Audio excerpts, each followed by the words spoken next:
You're tuned into All Too Real 2. Be sure to subscribe, download, share the show with a friend, and stop by all2real2.com for our social links, Patreon, and TeePublic store info. Hi, I'm Chris. And I'm Jeremy. And I'm Fergal. And we're from Movie Smash. Comic book movies are having a golden age right now with the MCU. Movies based on comics aren't necessarily a new thing, but they're a big thing. Join us every other Tuesday on Movie Smash. We explore these movies and find some hidden gems. Every other week, we revisit some of the best. And some of the worst movies based on comics or graphic novels. Was Green Lantern as bad as you remember? Heck no! Is Time Cop the most accurate time travel movie ever created? Absolutely. Was Mystery Men way ahead of its time? Should they be revisited? Should they be forgotten? Join us on Movie Smash and find out. Listen wherever you find your fine podcasts.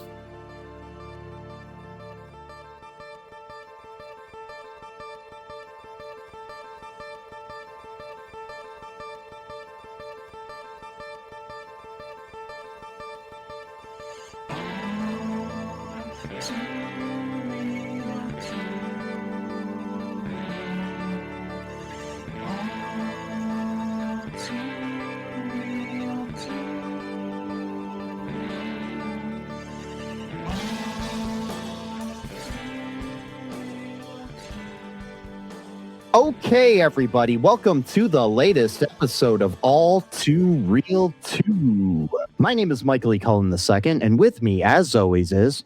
Sesame, I'm not a size queen in Cardiff. You're not a size queen. Nope. It's always good to know. Mm-hmm. Yes, True. Yep. So do you ever think about the fact that there are all these galaxies in the world? Yeah. And that there possibly could be a planet somewhere with like humanoid creatures living on it that have podcasts. I mean, maybe, or if maybe they don't have language the same way that we do, but they maybe have like the equivalent of what a podcast would be, in their culture or their planet rather. Like maybe it's telepathic, or maybe it's something similar to what a podcast would be. Sure, I've thought about it. Do you think on this other planet there might be a version of Dawson's Creek? See, I don't know. See, I've been thinking about that too, about how media, I mean, what if they would have media, what would it look like? I've actually thought a lot about, I know it's kind of weird, I've actually thought a lot about like how entertainment would exist on other planets. Like, would they even have, like, basically like what, if we were to go to their world, would it be close enough to what we have to even recognize what they are is actually considered entertainment, or even a language? Like, would it be so far removed from what we perceive to be normal, or even real for that matter, we might just not even notice? Like, they could be having like the time of their life. They could be like laughing, yucking it up like it's the yucks, or whatever. And to us, there's like a bunch of just rocks sitting there, but like these rocks are actually, and these rocks are washing, like, I don't know, Rocks Creek or something like that, and then they're getting like a nice dramedy, type of, thing going on, with a thing, if you will, a thing going on for the show, because you got Dawson, he's probably Rocks Creek, so it's probably called Rock or Rockin'. Or maybe it's like Dawson's, maybe it's just Dawson's Rock, and they just thought Dawson's Rock. You could be that too. Maybe they don't have streets like we do here. Yeah, no, I've thought quite a bit about this actually. Yeah. Unironically, yes, I've thought about if life does exist somewhere, do they have entertainment? Do they actually do stuff that's enjoyable? I'm convinced that there is another planet very similar to ours, except for the fact that people are happier. And the number one podcast there is All Too Real 2. Yeah, I mean, that'd be kind of cool. Yep. But hopefully it's not like an asshole version ourselves. No, I don't want to be like Joe Rogan talking about protein, ayahuasca or DMT, agreeing with whatever our previous guest said, and then just immediately switching our opinion to go with what the next person says. So never actually having a real opinion on any. I would hate that. I think on this other planet, the All Too Real 2 podcast just talks about American films. Yeah. And TV shows, and sometimes foreign TV shows, all that take place on the planet Earth. like a reality show kind of thing, like about us, like they're watching us. No. Oh. I think they're covering the same movies and TV shows that we are. Oh, okay.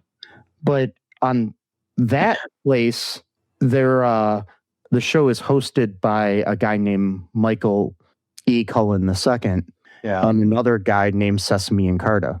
How come they're not doing their own shows though? They don't have shows on their planet, or It's weird. They have this like satellite thing, and they don't have their own entertainment. All they have is ours. I guess so. They have to. Okay, gotcha. All right.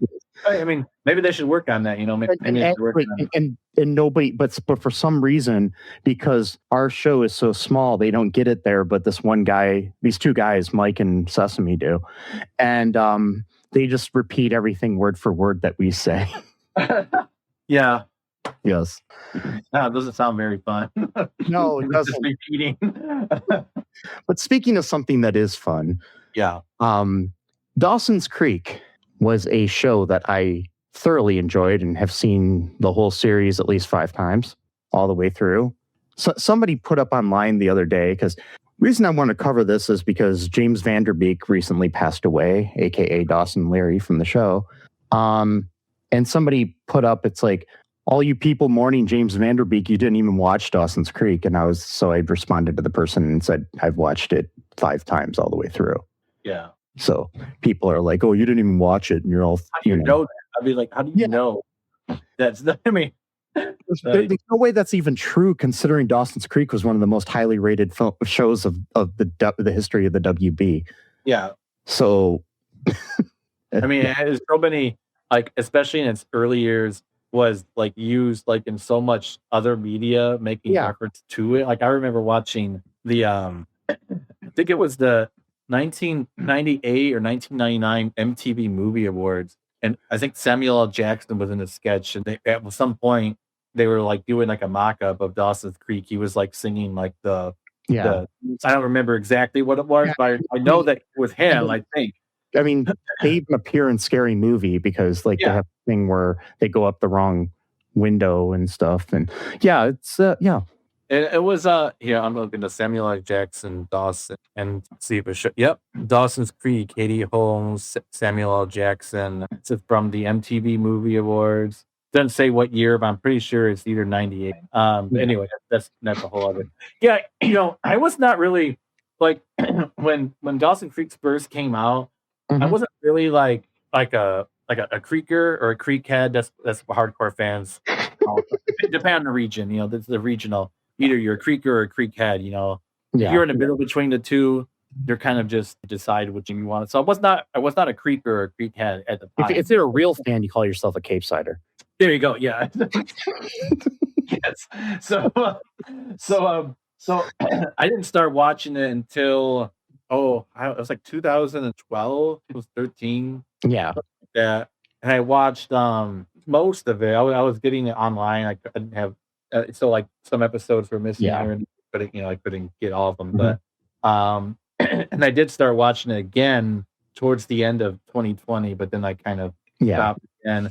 Mainly, I know it's kind of a dumb reason why, but it's because they changed the theme song, and for whatever reason, I still like the song. But what the deal with that is that so for streaming rights, they didn't secure the rights to that song, and it was too expensive to have the Paula Cole song on all the seasons that they were streaming. They were only able to do it for like one season. I have all the DVDs, and it's the same way. The first season has the original theme song. The song that they did use was recorded for Dawson's Creek, and it was used in Europe as the theme song. Okay, so it was aired. So it was a theme song. It just wasn't the one we were used to. But now on streaming, they do have the Paula Cole song back. But see, the thing is what ended up happening is because when you record a song, there's the masters are owned by a record company. But Paula Cole owns the rights to the song, but not the masters of the original recording. So she re-recorded the song, and they use the re-recorded version now on streaming. So now you can watch it with the original song. Just she re-recorded it in like 2021 or something. Yeah. Okay, I was wondering because it sounded much cleaner. The production, I mean, it sounded much cleaner, like it had just been recorded. And okay, that makes sense. I was like, wow, they remastered the song. It sounds really, really good. I don't know if the one that we watched the pilot is that version or the other version because they had the rights for it. Well, maybe it was the regular one. I don't know. Yeah, but now, like, if you watch season 2 through 6, you can watch Good. Yeah. So, like, whatever reason that was throwing me off. Like, I like the song itself. Like, that wasn't really the issue. It just like it changed the feeling. Like the song, like the theme song is literally supposed to. It's a theme. It's supposed to give you like a feeling of like what the show is actually supposed to be. So it is important to have a good or a theme song that fits well with it. But like you said, that was in Europe, so I was already designed, for that as well. So it wasn't like they just like hurried up and made a new song and shoved it in there or whatever. But that's not what I was used to. I was used to hearing, I don't want to wait for our lives to be over. Bam, bam, bam, bam, bam, bam, bam, bam. Do do do do do do do do. I at the end I go do do do do do do.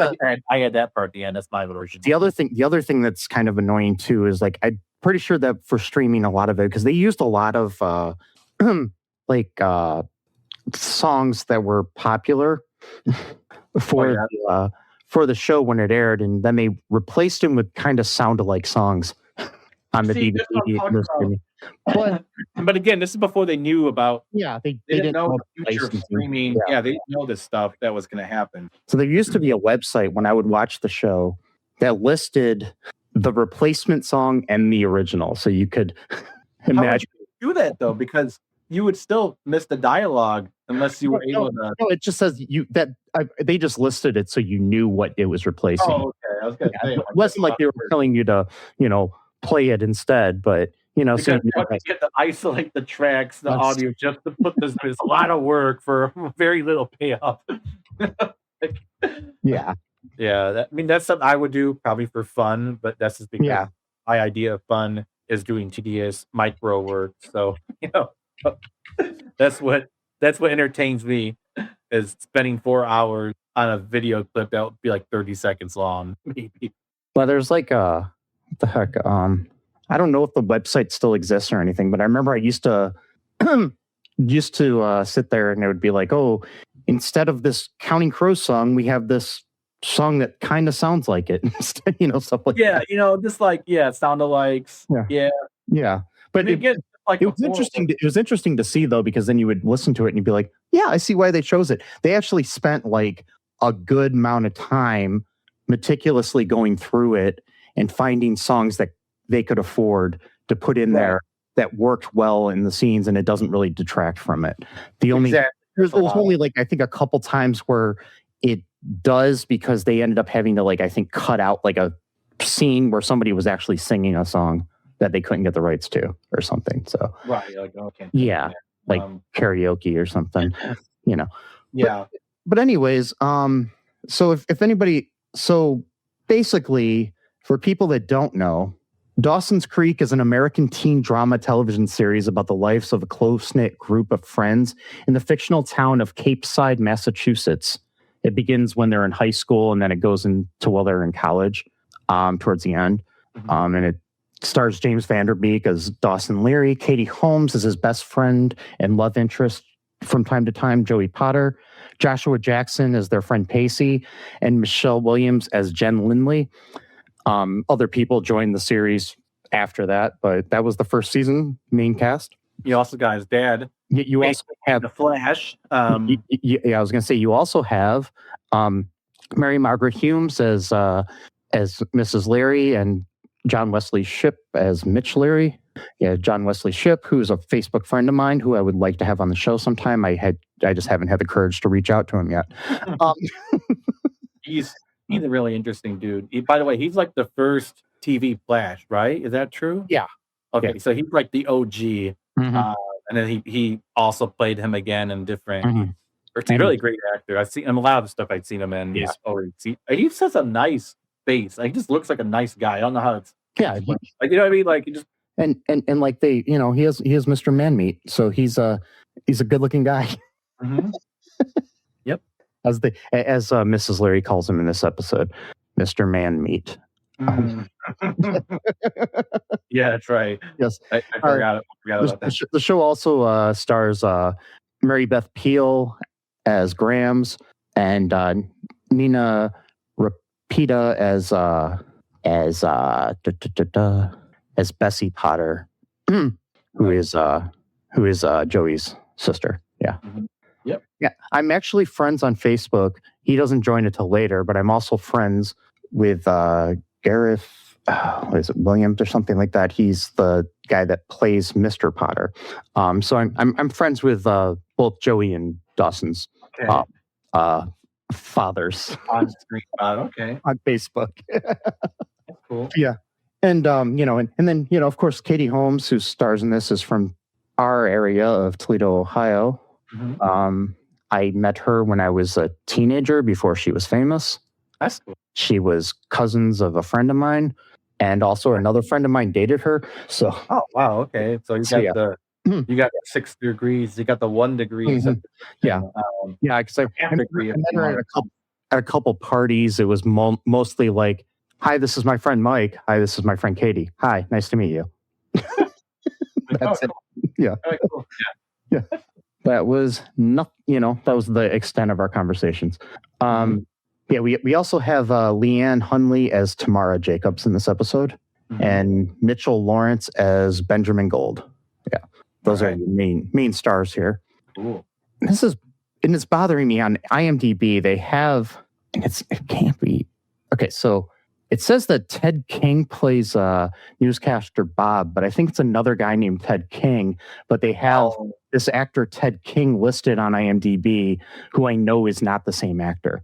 Okay. So, because unless his looks really changed back then, but I'm pretty sure around that same time he was on General Hospital. Okay. the Ted King that they're listing, and not the guy that's in the episode.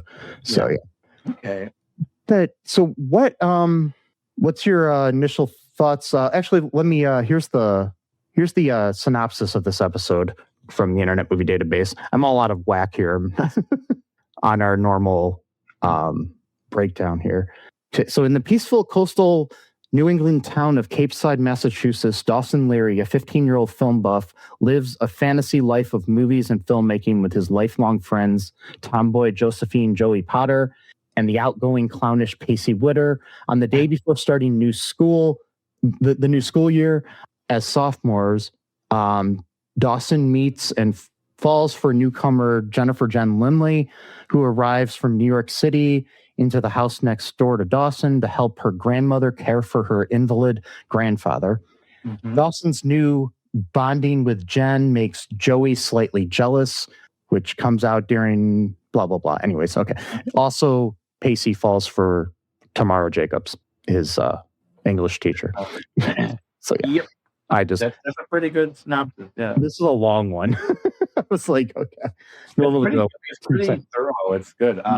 But yeah, and this episode was directed by Steve Miner and written by Kevin Williamson, the creator of the show, also the creator of the Scream franchise, and boycott Scream 7, by the way. He's directing it, but I still want to boycott it, even though I love Kevin Williamson, but I'm still boycotting it because Skydance is evil. And they fired Melissa Barrera. So I've been listening to podcasts lately, and they've been having ads for Scream 7. I know now it sounds like I'm advertising it because I keep talking about it, but in the ads, they keep talking about how it's directed by Kevin Williamson in his directorial debut. That's wrong. He directed Teaching Mrs. Tingle like years ago, starring Katie Holmes. So That's a weird movie.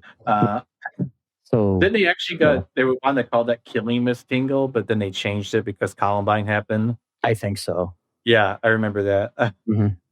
Yeah, I remember that came out. Yeah, there was like another movie similar to it that was made for like Lifetime or something too. Yeah. That I was remember watching it. killing something. It's about a teacher. Did that one have the girl from Power Rangers in that one? Didn't like Was that. that Miss Tingle? I don't remember now. That they've been teaching with Tingle, but I thought one of them had one of the girls from. I know we're just totally like going off Yeah, rails here, but maybe I got the wrong one. But I thought one of them. I mean, I don't know the actual Power Rangers, but yeah. But Teaches Mrs. Tingle. I don't think anybody from Power Rangers is in that. But it's got Katie, Helen Mirren, Marissa Coughlan. Yeah, I'm not sure what the other movie was that was somewhat right. But anyways, this is we've also covered another movie that Kevin wrote, The Faculty. So yeah. Yeah, that's a good one. Mm-hmm. We did that once. Viewed that was last year. Yeah, sometime last year. Like last year. That's a good one. I like that one. But anyways, that one. What was that? Jon Stewart's in that one for a little bit. Here we are. Our next president. No. Maybe. Doubt it, but maybe. Never know. Yeah, this was directed by Steve Miner, who also directed Halloween H2O, written by Kevin Williamson. Directed Friday the 13th Part 2, Warlock, House, directed episodes of Once Upon a Time, which is a good show, and other stuff. Right. You can look him up on imdb.com. Yeah, do it. Yes. So, what are your thoughts here on this pilot episode? My thoughts on the pilot. This is the one I've seen the most. Because every time I go back, I usually watch a few episodes, and so I've seen this one probably about 8 times, something like that.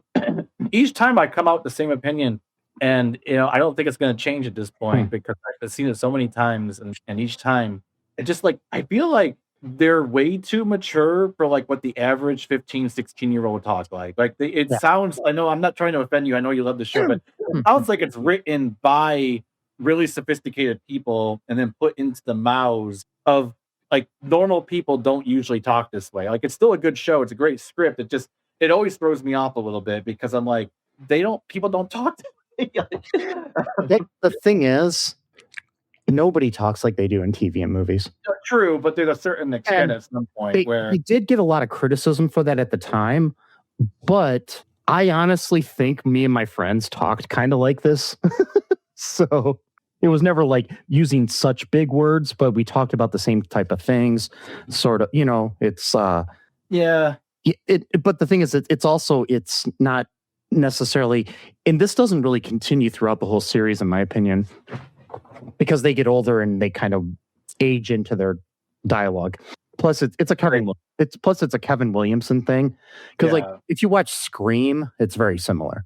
Yes, I haven't seen that in a long time. So yeah, or I remember. Yeah, or if you watch, he also wrote "I Know What You Did Last Summer." The kids, and even in The Faculty, the kids all talk above their age. Yeah, yeah. Something about it just throws it off. I don't know exactly what it is. Just I've watched it enough times. But I just don't think my thing's gonna change on it because I've watches to.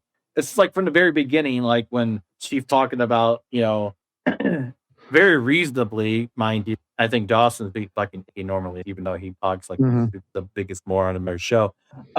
Rest in peace. I mean, not the actor. I'm saying, the character. If you think that he's in the same mold as a Ted Mosby or a Ross Geller or a JD from Scrubs. Yeah, where basically the biggest idiot in the show is the main character. So, yeah. Because so we pretty much begin the episode with Joey, played by Katie Holmes, is leaving to go to bed because they start school tomorrow and she wants to get rest before going to school. He's like, well, why? How come you're not sleeping over here? And she's like, dude, we're 15. What? And he's just like, well, what's the big deal? You've been doing this since you were 7. It's like, yeah. And now we're 15. What? What you can be explained, dude? And the thing is too, he's not he's not saying this as a sneaky way to put the moves on. He genuinely does not understand why she has a problem with. He is flabbergasted. He is not pretending to be this way. And if you put that, well, a lot of 15-year-old boys are idiots. So true, I know, but at the same time, it's just yeah, I get that. But when I was 15, and if a girl was like, yeah, I'm not staying in bed with you, I'm not. You know what I mean? The thing with that is though is they grew up basically like brother and sister. So it was kind of like, yeah. I mean, but still at the same where she's like, I'm not doing this, bro. But he pretty much guilts her. Not really, but she ends up staying on the night. I got confused because she said we start high school tomorrow, but then they were in the 10th grade. So I thought she meant they start high school. Oh, yeah. No, yeah. Yeah, well, you just say we start school tomorrow. If you're already in high school, you don't say, like college. I don't go, I start college tomorrow in my junior year of college. I'm like, no, I start school tomorrow. Like, you know. See, and I know in some states it was all different too, like what was considered high school and what wasn't too. So I don't know, it's different. Maybe it was like I mean, this is like some like town. It's like a not really a touristy town, but kind of like a touristy town-ish. Like not really. I don't know. It's not really a tourist town, but it's like where people go on vacation, like rich people go to like your bays, your caves, your and or whatnot. I don't know what I'm talking about. Anyway.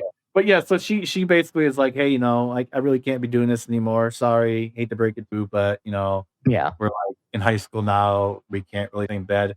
Frankly, I'm kind of worried about the parental situation going on here, where there's parents are at all concerned about this. Like, there's a 15-year-old sleeping in the same bed, like it's totally normal for you. There's a lot of things here, but then again, I'm like, there's so many things that happened when I was in high school that my parents weren't paying attention to or didn't care, and other people's parents. But so I will say that, okay, so about the dialogue here too, according to the trivia here for Dawson's Creek on IMDb, it says one well-known criticism by some viewers of the show was that the lead character spoke too intellectually for high school kids. In an interview, James Van Der Beek responded to the complaints by asking, would you rather we sound like idiots? Kind of, yeah. Not really, but yeah. No, not like idiots, but just it is what it is. I mean, that's how they want the show to be. That's how they. I mean, the thing is, though, if you actually look at most teen dramas, not just Dawson's Creek, like even things like My So-Called Life, which came prior to this, which I think kind of inspired the show in certain ways. Also, shows after this, like The OC or what else do they have? Like all these other WB shows and stuff like that. The kids all tended to speak like adults, and they were usually played by adults. And played by adults who are. I mean, that happens a lot. I think Katie or was it Katie or Michelle Williams were the youngest in the cast at the time. And I think Michelle was. But like, let me see their ages here. We've got okay, so Katie was born in 78. Joshua Jackson was born in 78. But so basically Michelle was born in 80, so she was the youngest. So and I know James Van Der Beek he's like older than me, or was older than me, I should say. He just died at 48. I'm 48 as well. So we were born the same year, but he's like 6 months older than me or something. So it sucks, man. Yeah, it's way too young. And plus, too, he had to like fucking. I mean, it shows like how terrible our healthcare is, where he was literally having to sell memorabilia just to pay for his fucking. So it's like even celebrities who are TV stars have to sell shit. That's and the thing is bad omen. He consistently worked too. He wasn't like he was like an out of work actor either. He was working up until like he's got a show. He's in a show that still hasn't come out. It wasn't like skating off of his Dawson Creek bunny. There's a prequel series to the Legally Blonde movies coming out on like Amazon or something, and he plays like a teacher or something in it. And that still hasn't come out, so that'll probably be the last thing that he filmed that will come out. But it's just sad. And my other thing with it is like, I'm very pro-union, but where the fuck was SAG-AFTRA? Yeah, during all this. Why the fuck isn't their insurance taking care of this shit? Right, that's what I was wondering about too. Where it's like, are they not? Do you not have health insurance? Apparently. I mean, he might have, but maybe the health insurance still didn't even take care of the shit too. That's because sometimes you can have good health insurance, and it's still like, thousands of dollars out of your pocket for everything, Yeah. This site here is usually not ever like 100% accurate, so I don't know, but it's called celebritynetworth.com. It says his net worth at the time of his death was only $100,000, probably from all of the fucking money he paid for. Can you imagine that? You're in Dawson's Creek. I mean, I'm not saying I don't believe in the idea that like actors should get paid way more than everyone else or whatever, but what I am saying is that's an industry where if you hit it big, you hit it big, and even that. Not to mention, I mean, then again, streaming residuals are like crap. So for shows, but I mean, it ran in reruns for years too on like with the ABC Family and MTV and shit. So my brother used to watch every morning before he went into work. He would watch. He would leave the TV on, and then Dawson's Creek literally became like his alarm clock. Like his brain, basically his brain like registered as time to wake up is when he hears the theme. I remember them doing like marathons of it on like, I think it was ABC Family or MTV or something. They would just do it all day, and then I think it was on some Nickelodeon channel too, and so it was different things over the years. But and so you probably got residuals from that, but it's still it probably got so fucked over by the health industry and stuff, and it's just sad. I don't know. It is. No, the fact that he died is just sad. The fact that we don't have good health in this country, the fact that cancer still exists and they're cutting funding for it all the time and shit, it's just ridiculous. Yeah. There's no reason in the world that someone who seemed to take care of himself health-wise, because he always looked good. I mean, I can't, I don't know for sure, who knows? He could have had something that we don't know about in his health regimen. But, you got somebody like that dies at 48, and then you got other assholes who are like 80 years old running the country and that are still alive. Yeah, exactly. It's like an injustice all around. I'm not mentioning names there at all. I'm just saying somebody that's probably 80 years old and eats Big Macs every day and stuff. But or snorts cocaine off of toilets. And sounds like garbage disposals and Mac. And nobody in particular. Just take your guess about who is being. Anyway. So that just sucks. And I mean, seeing all the things and like seeing like the last pictures of when he was like in his bed and Alfonso Ribeiro was like with him and played Carlton on Fresh Prince. I guess they were really good friends, and he was. That was such a sad picture. Alfonso was like the godfather to one of his kids. That's the other thing. He had 6 children. Oh shit! That I mean, some of them pretty young, and they're going to grow up without their dad. Right. It's such. But like when Charlie Kirk was killed, like the whole country had to stop. Everything had to stop. The trains had to stop. The cars had to stop, and we got all memorialized this guy. But someone like James Van Der Beek dies, who wasn't a complete asshole. It's like, oh, that's sad. Let me move on. Go get a coffee at Starbucks. And of course, the moment that he died, underneath every news story, there was different conspiracy theories as to why he died. Oh, what's he got the COVID shot? Is that why? That was one of them. Of course. That was one of the first ones I saw, because anytime any celebrity dies, it's because of COVID. Because of COVID, or because of the vaccine, rather. Not COVID, but because of the COVID vaccine. And the other one was, what did he know about the Epstein files? Yeah, there's another one. Yeah. And it's just like, he had nothing to do with the Epstein files or knew anything about anybody involved in them. I mean, what the fuck?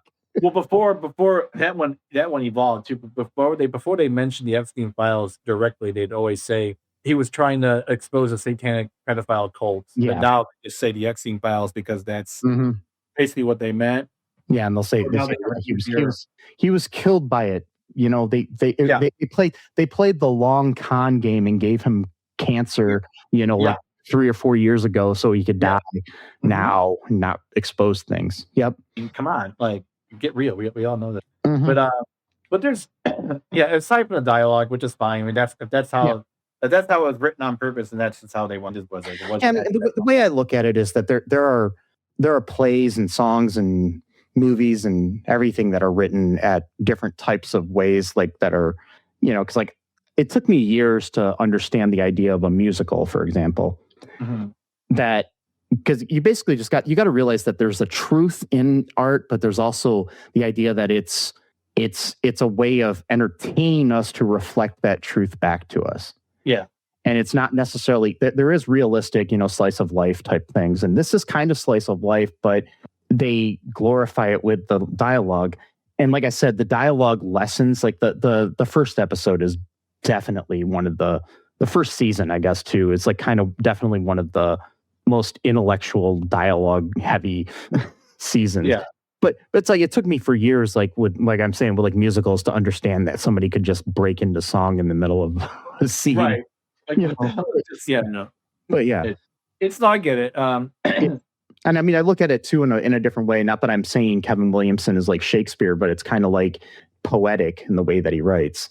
Yeah. Like Shakespeare in his iambic pentameter. But yeah. It reminds me of something else now that you think about it. That kind of dialogue, not for screen, but like another.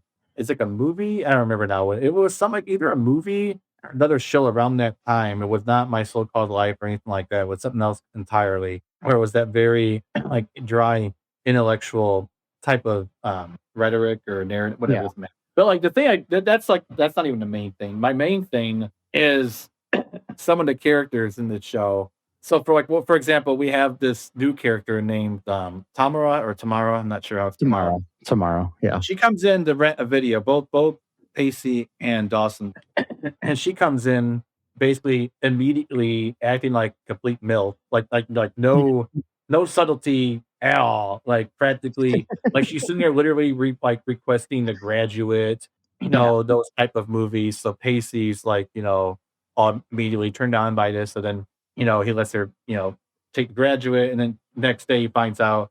What I don't get about this, so she's an English teacher, right? She's coming into town for a new job as teaching, okay? Mm-hmm.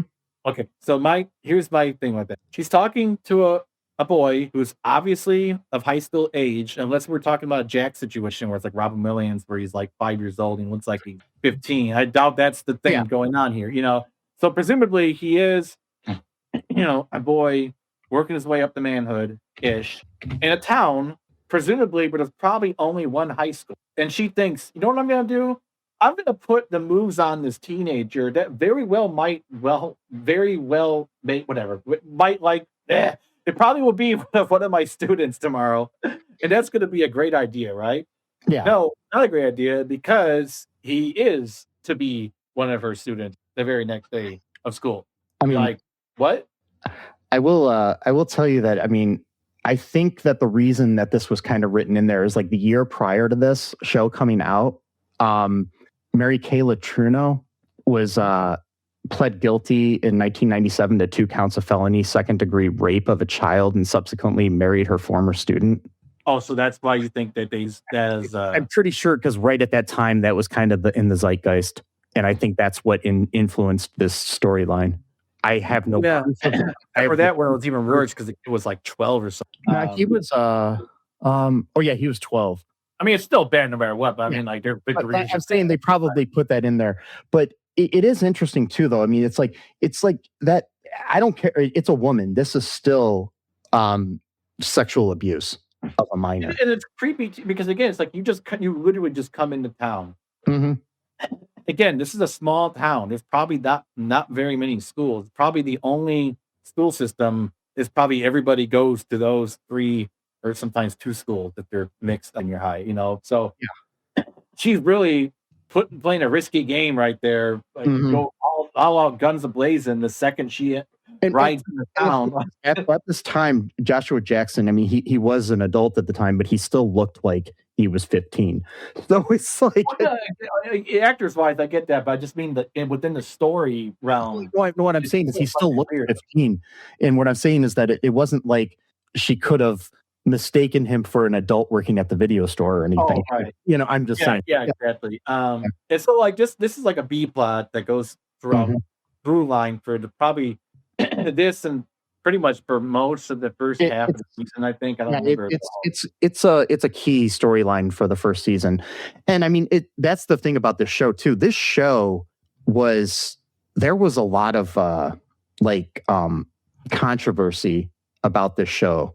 So They I remember that. I remember the people talking about like on the mean shit, like saying this is bad. yeah, controversy.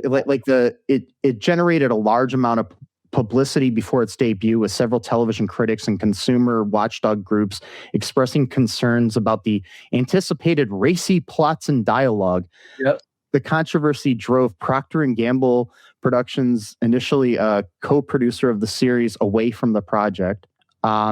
Syndicated columnist John Leo said the show should be called While Parents Cringe, and went on to write, the first episode contains a good deal of chatter about breasts, genitalia, masturbation, and penis size. Then the title comes on and the story begins. Meaning that all happened before the credits, the opening credits. It's true, but like they don't. Yeah. Say it like that. And that's the other thing too, is I think some of the creative dialogue was actually put in there because they never flat out say these things. No, they say walk the dog as you couldn't legally say I mean, at the time they wouldn't let them say masturbation on TV.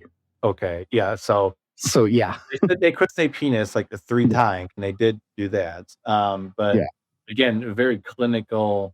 Well, if you watch the episode, it's not as bad as the way. No, and the thing is compared. I mean, we live in a society today where there's a show like Euphoria on. I mean, obviously that wasn't on like network television, but still, nobody really has cable anymore anyway. So, but yeah, I mean, I'm saying Euphoria is watched by teenagers all over the world, and it's like, I still have yet to watch it because I'm just not into that crap. I'm not either. I watched half of an episode and it was too much for me.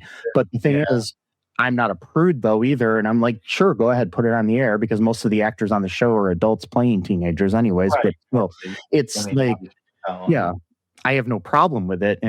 But then, I mean, even like after this, I mean, you had shows like I want to say like the OC and other WB shows that went even further, and then you have like what is it, like Gossip Girl and things like that went further as time went on. So it's like, it's tame compared to those shows. Yeah, absolutely. But at the time, the Parents Television Council proclaimed the show as the single worst program of 1997-98 and 1998-99 seasons, by being the crudest of the network shows aimed at kids, complaining about an almost obsessive focus on premarital sexual activity, references to pornography and condoms, and the show's acceptance of homosexuality. Oh, there it is. Yeah. There it is. Why don't you just read what what you're really going to say? It's like the second season of the show, the character of Jack comes in, and he's like one of the first like majorly openly gay teen characters on a show. So, then former UPN president Lucy Celaney criticized the WB for airing Dawson's Creek, which features, quote, adolescent characters in adult situations in an early time slot, while the network is supposed to be the family network.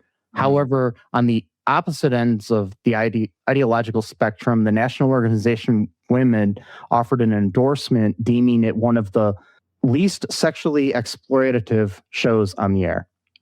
Yeah, I mean, because that's the thing. There's not really a whole. They talk about it a lot, but there's not really a lot of like with it being like. I mean, the thing with it too is the fact that the female characters in the show have their own agency and their own, power, as opposed to a lot of shows where the men are the more powerful ones. Yeah. Yeah, again, they talk about it a lot, but they don't actually show a lot of like revealing scenes. And even if they do, there's usually like a point to it, not just because they want to show like or whatever, But like I guarantee you, there's probably almost a near 100% chance that the people talking about Dawson's Creek being corrupted are probably Trump supporters right now. And so it's talk about that, like, oh, this is so bad for the children. No, hold on, I gotta send my email to Epstein saying I love the torture video or whatever. It's just like, exactly. I guarantee you they're probably the same group of people, because that's how that group works. They're very hypocritical that way. Like, see, they're against sex when people talk about it openly and clinically mature way. That's what makes them cringe. But get them a few drinks and karaoke night. They'll sing. I've noticed this. By the way, I don't want to cut you off, but I gotta say it really quick. I've noticed though that conservatives love dirty jokes and dirty songs. I mean, like, Oh, yeah. but at karaoke night, sometimes I go with my family. Not once. I know it's anecdotal, but not once have I seen a liberal sing dirty songs the way conservatives do. And so it's just interesting. I know it's just And the interesting thing too is like I think in the show itself to represent people like the Parents Television Commission or whatever it's called, they have the character of Grams in this episode where you have Jen and her butting heads because Jen is like basically a free spirit who's an atheist. We find out later why she was sent there in future episodes where she was sent because of becoming too promiscuous and different things in New York where she was living with her parents. But like Jen's trying to say, I'll go to church with you if you say the word penis. Right. Stuff like that. And it's like, they can't even say the word penis. And it's like, I was listening to a podcast the other day, and they were talking about things, and they're like, I can't even remember which podcast it was. I wish I could remember, but they were talking about how they find it like it would be better for parents to tell their kids. Oh yeah, it was this one about sexual abuse that I was listening to. Like part of the story was about sexual abuse. It wasn't the topic of the podcast, but they were interviewing a doctor of expert on child psychology and stuff like that, and about child abuse, especially in young men, and was saying that basically like it's like if you were to use the words penis and vagina as opposed to calling them like hoo-has and dingalings and whatever, it wouldn't make people so cringy when people actually say those words. Right. And also, teaching your kids that it's okay to tell people when you're being abused. Right. Because like this show I was listening to, I wish I could remember what episode it was, but they were just talking about this different thing, and there's like, there's a lot of people that are afraid to come out about these things. But when we have when we have TV prudity, and I don't know if that's a word, but prudity, prudence, maybe prudence. I don't know. Yeah. No. Dear Prudence. Okay. Anyways, it creates this whole like society where people are sheltered or I don't know, pent up in a way that then they eventually go the opposite direction. Yeah. When they get older, and then they feel guilty about it, so they hide it.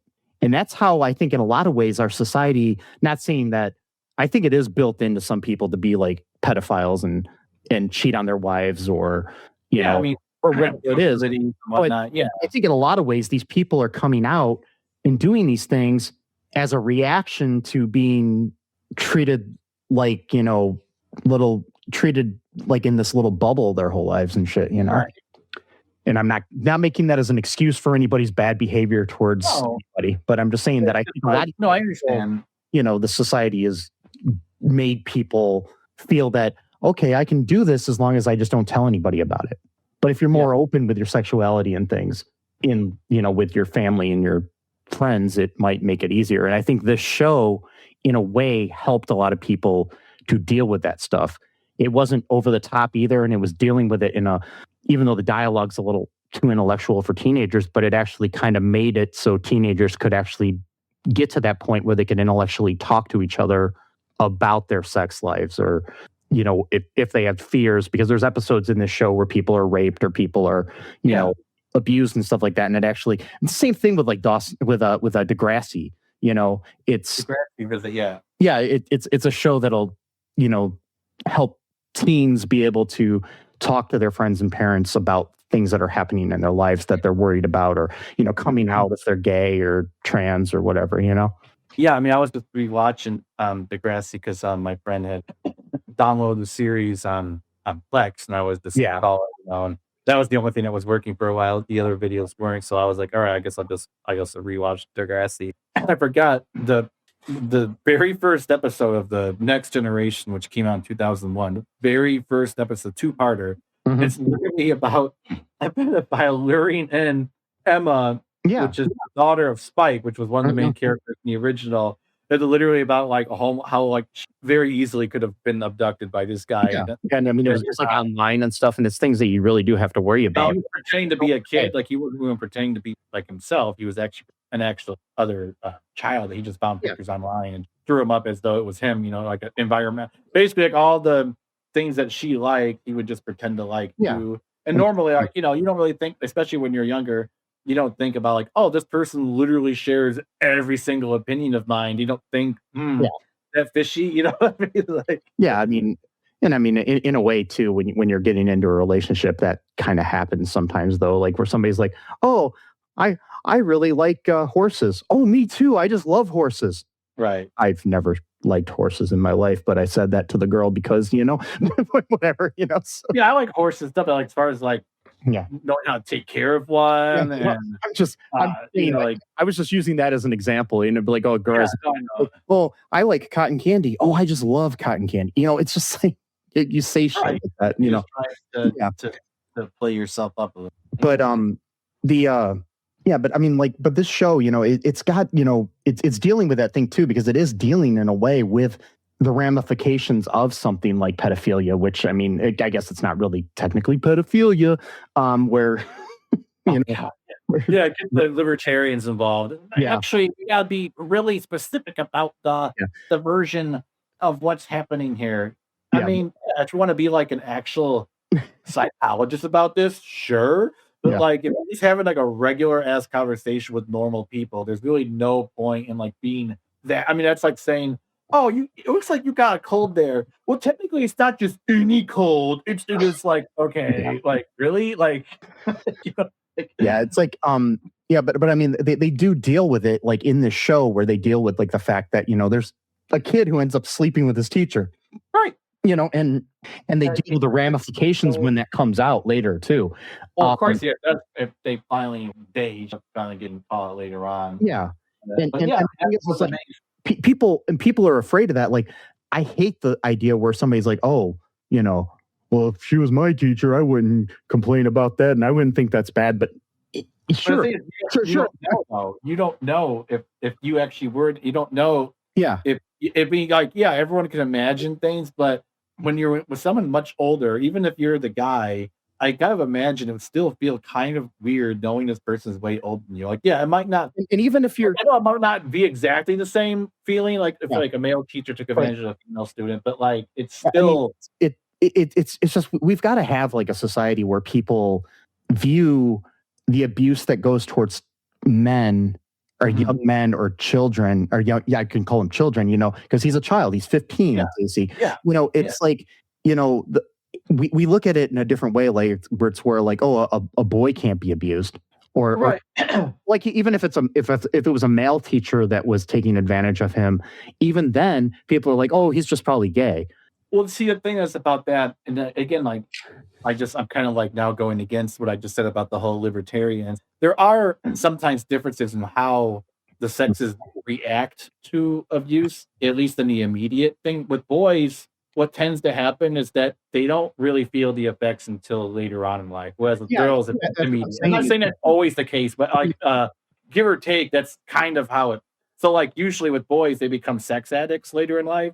Yeah, and I'm not saying that that's not true. What I'm saying is the fact that as a society, we need to make it more clear that boys can be abused along with girls. And I mean, sure, there's like an organization called, I think it's like 1 in 6 or something, that Anthony Edwards helped find, the actor, because he was abused as a teenager by a theater teacher or something. But I'm just saying that like there's only 1 in 6 men report to being abused sexually as a child, but there's probably thousands more, so. Right. No, I'm agreeing to what I'm saying though, is that with boys, they tend to react differently. So I agree with what you're saying. What I'm saying is look out for the signs, because it won't look the same way usually. It's like, that's what I'm trying to get at. Or just assume that, oh, well, he's not acting this way, therefore didn't really happen. I'm saying there tends to be like a difference, like I don't know how to explain it. Like there's just like people become like either love addicts or sex addicts. They tend to want approval, especially from older women, because like now their brain has been like set almost in a certain way where they are constantly approving or chasing the approval of particularly older women, or at least older presenting women. I don't know how to explain. But like basically, yeah. But I'm saying like, yeah, they went, like how Degrassi says, we go there. Dawson's Creek went there, Yeah, and I mean, Dawson way. and it was definitely, you can definitely tell the show was influenced by Degrassi. Yeah. And other shows that came before it. And I mean, it was also an interesting thing too, because it was a counterbalance to 90210, which was made in response to Degrassi. So it's a reaction to a reaction. Yes. So Okay. because as much as this sometimes seems like these kids are too, intelligent for their age, if you watch an episode of 90210 compared to Dawson's Creek, 90210 is so fake compared to Dawson's I know. Creek. It's like, yeah. Now I was not in the age demographic for that show when that came out, so I don't really remember a whole lot.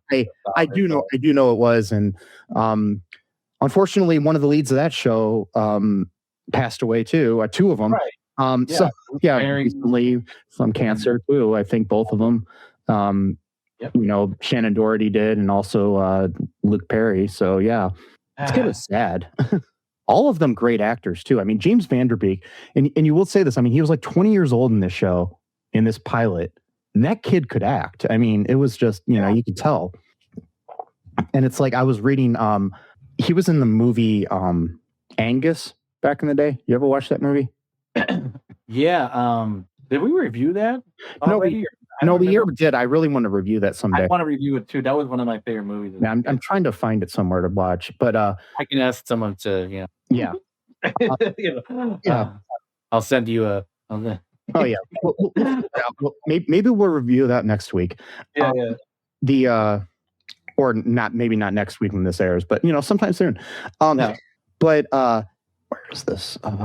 And he was in that. He was Varsity Blues. I was just looking something up here. Oh yeah, Patrick Reed Johnson, who directed that movie, he said because James played the kind of bully in that, but not really, but he was, I'm Facebook friends with Patrick, and who directed Angus, and he put up a thing the other day, a story about James, and he said that when he was auditioning people for the movie, James came in and he was so nice and such a, like, he's this good looking guy, really nice, has all this charisma.